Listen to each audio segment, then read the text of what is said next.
Hello, welcome to my project for the Mallet 6025. I'm going to be doing my project based around enhancing industrial electronics with a digital learning environment. My audience will be my students that I have this semester that are second year Hudson Valley Community College students in the ECM program, which is the the Electrical Construction and Maintenance program, taking my course, which is Industrial Electronics and Automation. The project's going to start out. We're going to do some basics of diodes in DC circuits as we build into more complex and harder AC circuits. We're going to introduce the different types of functions that a diode has in a DC circuit, and then ultimately get them into understanding and building the circuit board schematic that you see here on the screen. The objective of this essentially is to get them to better understand what the circuit board will be about before they come into the classroom, and by obviously building a community of practice and using some of the other techniques that we have as far as a scaffolding approach, and maybe incorporating some form of discussion boards on a weekly basis for them to participate in will help. But we're going to have students work and learn in digital environments to learn how to build the circuit board. So I'll be able to do some demonstration videos and put those on Blackboard or YouTube. And then we're going to evaluate the circuit board in person after they have completed it. So there'll be several assessments that go on throughout. Diodes and DC circuits. So here students will learn about diodes and how they work in DC powered circuits. Much simpler than an AC circuit, so it'll be some knowledge that they will take on with them to the next level when they get into AC circuitry.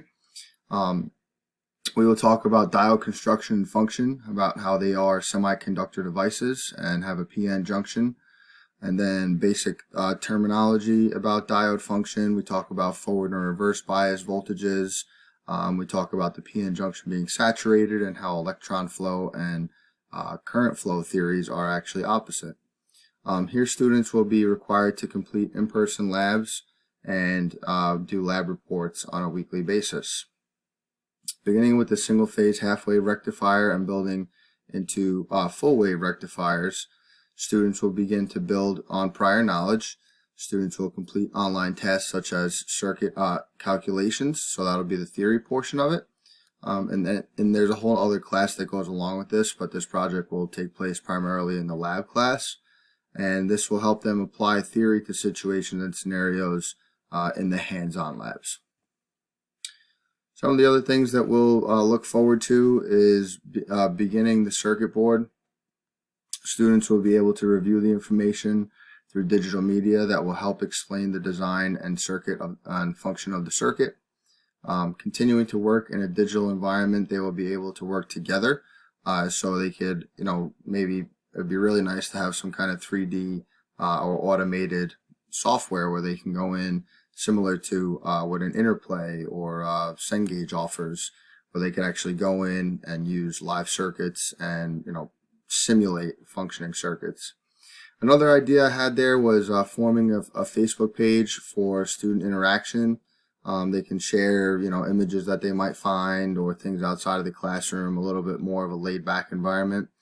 And then ultimately this will help them form bonds through online media and help each other solve issues that arise when building the circuit board. Students will be evaluated by phases, so completing in-person labs, writing lab reports, and then meeting digital learning requirements as far as the online portion goes. Some of the references that I have are listed right there.